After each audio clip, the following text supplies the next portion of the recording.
Hello friends, welcome to my channel. आज આપણે બનાવીશું સિંગની ચીક્કી, તલની ચીક્કી અને દાળિયાની ચીક્કી। જો તમે મારી ચેનલ પર નવા હો તો મારી ચેનલને સબસ્ક્રાઈબ કરજો, જેથી આવનારી નવી વિડીયોની નોટિફિકેશન તમને સૌથી પહેલાં મળી શકે। તો ચાલો આપણે રેસીપી સ્ટાર્ટ કરીશું। સૌપ્રથમ આપણે આ રીતે એક કઢાઈમાં 1 કપ જેટલો ઝીણો સુધારેલો ગોળ એડ કરીશું। તો સૌથી પહેલાં આપણે દાળિયાની ચીક્કી બનાવીશું। ગોળને આપણે સારી રીતે મેલ્ટ થવા દઈશું।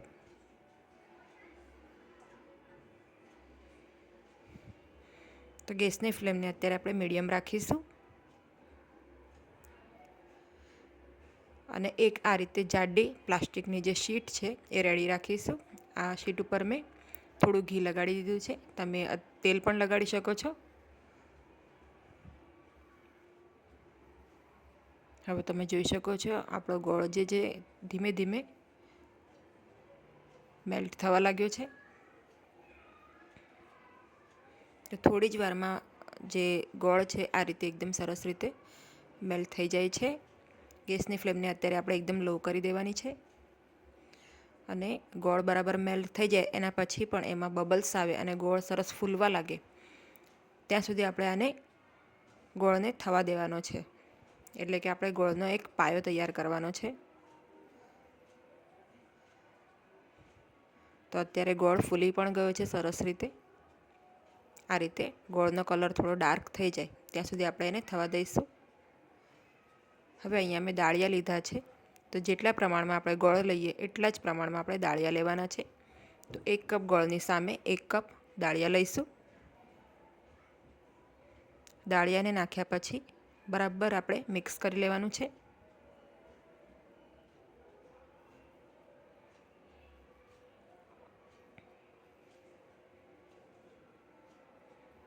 મિશ્રણ બરાબર મિક્સ થઈ જાય એટલે આપણે ગેસની ફ્લેમને બંધ કરી દઈશું।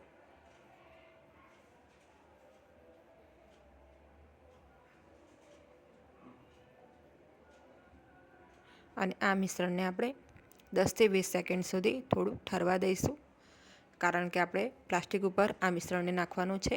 જો એકદમ ગરમ ગરમ નાખીશું તો પ્લાસ્ટિક પણ થોડું મેલ્ટ થવાની શક્યતા છે, એટલે આપણે થોડું એને ઠરવા દઈશું 10 થી 20 સેકન્ડ જેટલું। ત્યારબાદ આપણે અહીંયા ગ્રીસ કરેલી જે શીટ છે પ્લાસ્ટિકની એના પર આ મિશ્રણ પાથરી દઈશું।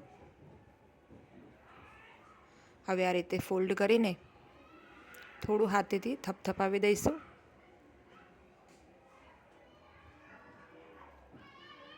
અને હવે આપણે આને વેલણની મદદથી વણી લેવાનું છે। તો આ રીતે ઇઝીલી તમે કોઈ પણ ચીક્કી બનાવી શકો છો। તો મેં અહીંયા વણી લીધું છે, તમે જોઈ શકો છો। આ રીતે આપણી જે દાળિયાની ચીક્કી છે એનો રોટલો તૈયાર છે। હવે આપણે એને નાઈફની મદદથી કટ કરી લઈશું અને ચીક્કી એકદમ ઠંડી થાય એટલે એને આ રીતે એના ટુકડાઓ કરી લેવાના। હવે આપણે આ ચીક્કીને એરટાઇટ કન્ટેનરમાં ભરીને રાખી શકીએ છીએ। તો આ રીતે આપણી દાળિયાની ચીક્કી રેડી છે। હવે આપણે બીજી ચીક્કી બનાવી લઈશું। તો એ જ કઢાઈમાં મેં ફરીથી 1 કપ ગોળ લીધો છે।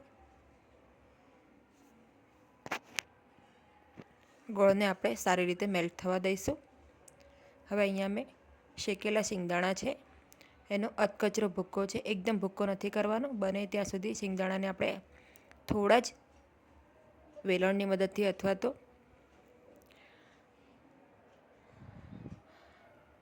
મિક્સીમાં એકદમ થોડા જ ક્રશ કરવાના છે, એટલે એકદમ એનો પાવડર ના થાય એ વાતનું ધ્યાન રાખીશું।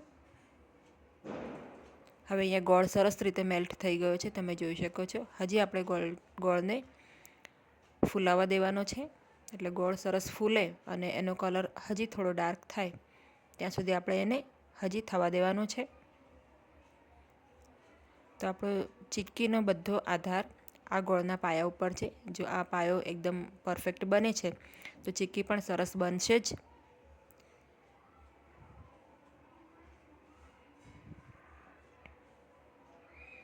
તો તો ગેસની ફ્લેમને લો રાખીને આ પ્રોસેસ કરવી અને સતત હલાવતા રહેવું, જેથી ગોળ નીચેથી બળે નહીં.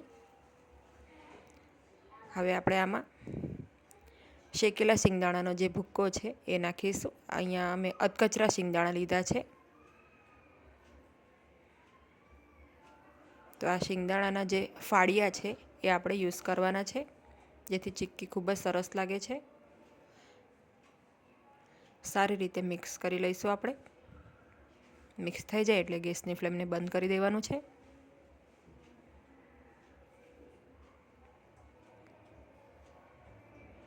અને આને પણ આપણે 10 થી 20 સેકન્ડ થોડું ઠરવા દઈશું અને ત્યાર પછી જ આપણે પ્લાસ્ટિકની શીટ ઉપર આને નાખીશું.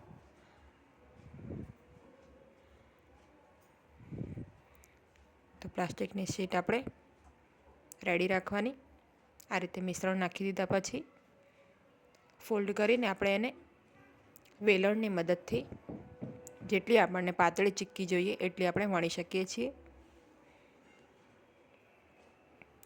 તમે આ પ્રોસેસ ડાયરેક્ટ પ્લેટફોર્મ ઉપર પણ કરી શકો છો. પ્લેટફોર્મ ક્લીન કરીને એની પર થોડું ઘી લગાડીને મિશ્રણ પાથરીને વેલણને પણ ઘી અથવા તેલથી ગ્રીસ કરીને તમે આ રીતે ચીક્કી પ્લેટફોર્મ ઉપર પણ બનાવી શકો છો. તો અહીંયા શીંગની ચીક્કી પણ રેડી છે. તમે જોઈ શકો છો એકદમ સરસ ક્રિસ્પી આપણી શીંગની ચીક્કી તૈયાર થઈ છે. તો જ્યારે ગરમ હોય ત્યારે આપણે કાપા પાડી લેવાના અને ઠંડી પડે ત્યારબાદ એને આ રીતે ટુકડા અલગ કરી લેવાના. તો ઠંડી થયેલી ચીક્કીને તમે ડબ્બામાં ભરી શકો છો. એકદમ ક્રિસ્પી અને કડક એવી સરસ આપણી ચીક્કી રેડી થઈ છે. બહાર મળે છે એવી જ આ ચીક્કી બને છે. હવે આપણે તલની ચીક્કી બનાવી લઈએ. તો એના માટે પણ સેમ પ્રોસેસ, જેટલું તમે ગોળ લો એટલું જ તમારે તલ લેવાના છે. 1 કપ ગોળની સામે 1 કપ તલ લઈશું. ગોળ સરસ રીતે મેલ્ટ થઈ જાય એટલે એને થોડીવાર હજી ફૂલાવા દેવાનો. ગોળ સરસ ફૂલી જાય અને થોડો કલર ડાર્ક થાય ગોળનો, ત્યારબાદ આપણે એમાં શેકેલા તલ યુઝ કરવાના છે. તો અહીંયા ગોળ એકદમ સરસ રીતે રેડી થઈ ગયો છે આપણો. હવે એમાં આપણે શેકેલા તલ નાખી દઈશું. તો 1 કપ ગોળની સામે 1 કપ તલ મેં લીધા છે.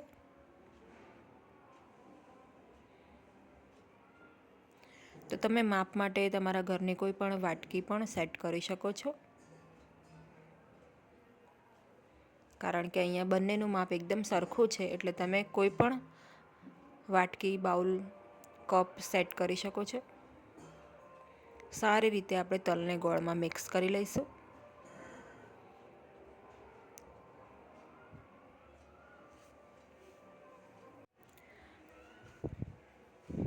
મિક્સ થઈ જાય એટલે ગેસની ફ્લેમને બંધ કરી દઈશું અને 10 સેકન્ડ સુધી આને ઠંડુ થવા દઈશું. ત્યારબાદ આ રીતે પ્લાસ્ટિકની શીટ ઉપર એને આપણે નાખી દઈશું અને આ રીતે કવર કરીને આપણે જોઈએ એટલી સરસ પાતળી આપણે ચીક્કી વણી લઈશું.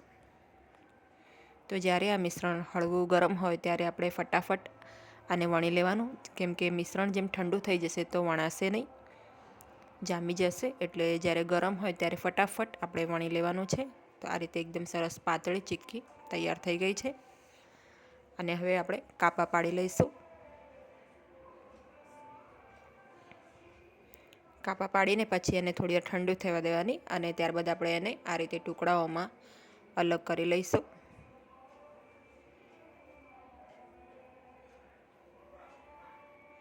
તો તમે જોઈ શકો છો તલની ચીક્કી એકદમ સરસ પાતળી અને એકદમ ક્રિસ્પી રેડી થઈ ગઈ છે. તો આ ત્રણેય ચીક્કીને તમે પ્લેટફોર્મ પર પણ બનાવી શકો છો અને આ રીતે કોઈ જાડી પ્લાસ્ટિકની શીટ લઈને પણ બનાવી શકો છો. તો આપણી 3 ચીક્કી અહીંયા રેડી છે. તો આપણી રેડી છે શીંગની ચીક્કી, તલની ચીક્કી અને દાળિયાની ચીક્કી. તો આ ઉત્તરાયણે આ ચીક્કી ચોક્કસ ટ્રાય કરજો. એકદમ ક્રિસ્પી અને બહાર જેવી જ બને છે. જો તમને આજની આ ત્રણેય રેસીપીઓ ગમી હોય તો વિડીયોને લાઈક અને શેર કરજો અને મારી ચેનલને સબસ્ક્રાઈબ કરજો. Thanks for watching.